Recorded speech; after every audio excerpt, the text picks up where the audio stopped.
Hello and welcome back to my another tutorial. In this tutorial I'm going to share with you how to change screen timeout in your Tecno Camon 20. So let's take a look how to do that.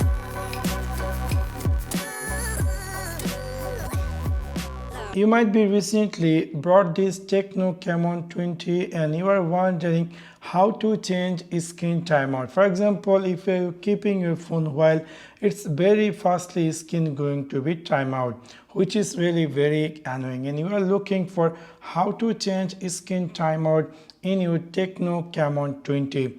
In order to do that, it's really very easy and simple. You need to click in your Tecno Camon 20 settings section. After click over there, you need to click here display and brightness.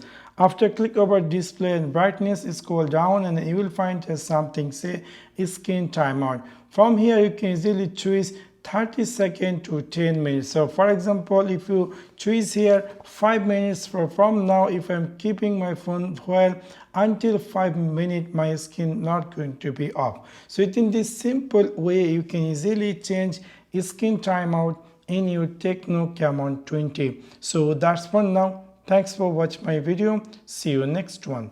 Peace.